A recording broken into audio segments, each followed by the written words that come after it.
Hello friends, എല്ലാവർക്കും നമ്മുടെ സ്വന്തം നാത്തൂൻസ് ചാനലിലേക്ക് സ്വാഗതം. അങ്ങനെ അത്തത്തിന്റെ 6 ദിവസവും കഴിഞ്ഞ് നമ്മൾ ഇന്ന് 7ാം ദിവസത്തിലേക്ക് കടന്നിരിക്കുകയാണ്. ഇന്ന് നമ്മൾ സദ്യ സ്പെഷ്യൽ കൂട്ടുകറിയുടെ റെസിപ്പി ആയിട്ടാണ് എത്തിയിട്ടുള്ളത്. ഇത് അധികം അങ്ങനെ വീടുകളിൽ ഉണ്ടാക്കാത്തൊരു റെസിപ്പിയാണ്. മെയിനായിട്ട് നമ്മൾ സദ്യക്കൊക്കെയാണ് ഈ റെസിപ്പി കാണാറുള്ളത്. പക്ഷേ ഇത് വളരെ ഹെൽത്തി ആയിട്ടുള്ളൊരു റെസിപ്പിയാണ്. അപ്പം നമുക്കിതെങ്ങനെ തയ്യാറാക്കിയെടുക്കുന്നത് നോക്കാം. ഇതിനായിട്ട് ഞാനിവിടെ ആദ്യം എടുത്തിരിക്കുന്നത് വാഴക്കയാണ്. ഇതൊരു 2 വാഴക്ക ചെറിയ കഷ്ണങ്ങളായിട്ട് മുറിച്ച് വെച്ചിരിക്കുന്നതാണ്. അടുത്തതായിട്ട് നമ്മുടെ കൂട്ടുകറിക്ക് വേണ്ടത് ചേനയാണ്. ചേനയും ചെറിയ കഷ്ണങ്ങളായിട്ട് മുറിച്ചെടുത്തിരിക്കുകയാണ്. ഇത് വേവിച്ച കടലയാണ്. ഇത് തലേദിവസം വെള്ളത്തിലിട്ടിട്ട് പിറ്റേ ദിവസത്തേക്ക് വേവിച്ചെടുക്കുക. ഇനി നമുക്കിതെല്ലാം ഒന്ന് വേവിച്ചെടുക്കണം. അതിനായിട്ട് ഞാൻ ഇവിടെ വലിയൊരു ചീനച്ചട്ടി എടുത്ത് വെച്ചിട്ടുണ്ട്. അതിലേക്ക് ചേനയും വാഴക്കയും കൂടി ഇട്ട് കൊടുക്കുക. ഇനി ഒരു 1/2 ടീസ്പൂൺ മഞ്ഞൾപ്പൊടിയും 1 ടീസ്പൂൺ മുളക് പൊടിയും കൂടി ചേർത്ത് കൊടുക്കുക. ഇനി ഒരു 1/2 ടീസ്പൂൺ കുരുമുളക് പൊടിയും കൂടി ഇട്ട് കൊടുക്കണം. ഈ കൂട്ടുകറിക്ക് മെയിൻ ആയിട്ട് നിൽക്കേണ്ടത് കുരുമുളകിന്റെ സ്വാദാണ്. ആവശ്യത്തിനുള്ള ഉപ്പും കൂടി ചേർത്ത് കൊടുക്കുക. ഇനി നെകക്കെ വെള്ളം ഒഴിച്ചിട്ട് ഇത് വേവിക്കാനായിട്ട് വെക്കാം.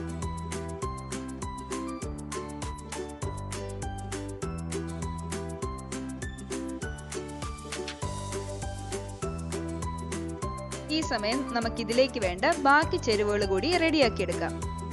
അതിനായിട്ട് ഞാനിവിടെ അരമുറി തേങ്ങ ചിരകി വെച്ചിട്ടുണ്ട്. ഇതിന്റെ 1/4 ഭാഗം അരയ്ക്കാൻ വേണ്ടിയിട്ടും 1/4 ഭാഗം വറക്കാൻ വേണ്ടിയിട്ട് യൂസ് ചെയ്യുക. എപ്പോഴും വറക്കാൻ വേണ്ടിയിട്ട് വേണം കൂടുതൽ തേങ്ങ എടുക്കാൻ.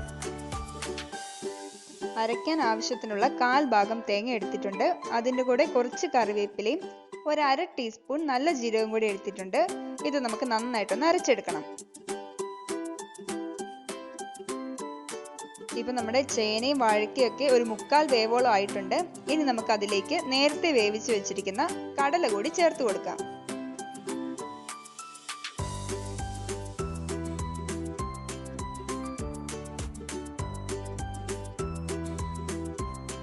ഈ സമയത്ത് നിങ്ങൾക്ക് വേണമെങ്കിൽ കുറച്ച് ശർക്കര കൂടി ചേർത്ത് കൊടുക്കാവുന്നതാണ്.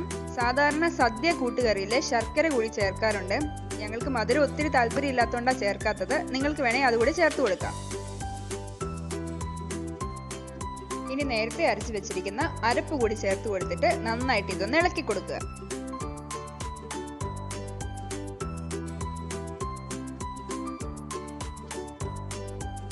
ഈ അരപ്പൊന്ന് ചൂടായി കഴിഞ്ഞ് നമുക്ക് ഗ്യാസ് ഓഫ് ആക്കാം.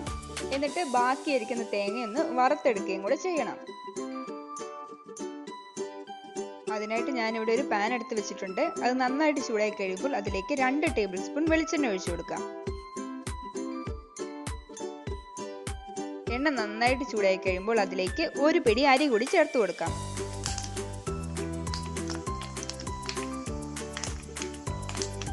ഇനി അതിലേക്ക് കുറച്ച് ഉള്ളി അരിഞ്ഞത് കൂടി ചേർത്ത് കൊടുക്കാം.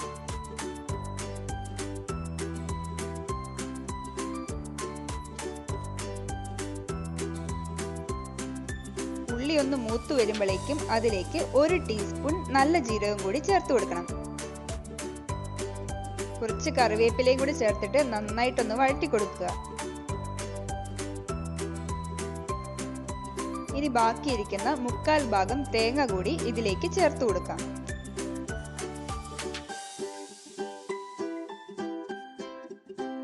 ഇനി ഇത് നല്ലൊരു ഗോൾഡൻ ബ്രൗൺ നിറമാകുന്നിടം വരെ നന്നായിട്ട് ഇളക്കി കൊടുത്തോണ്ടിരിക്കുക.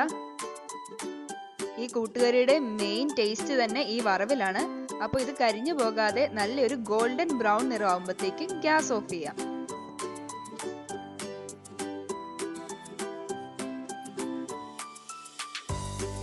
ഈ ഒരു പരുവത്തിൽ കിട്ടിയാൽ മതിയാകും. ഇനി നമുക്കിത് നമ്മുടെ കൂട്ടുകറിയിലേക്ക് ചേർത്ത് കൊടുക്കാം.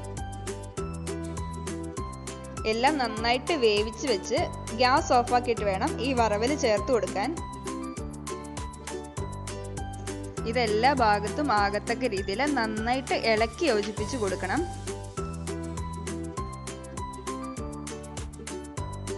അങ്ങനെ നമ്മുടെ സ്വാദിഷ്ടമായ സദ്യ സ്റ്റൈൽ കൂട്ടുകറി ഇവിടെ റെഡി ആയിരിക്കുകയാണ്.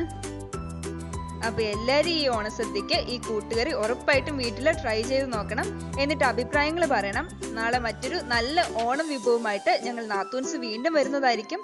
അതുവരേക്കും ബൈ.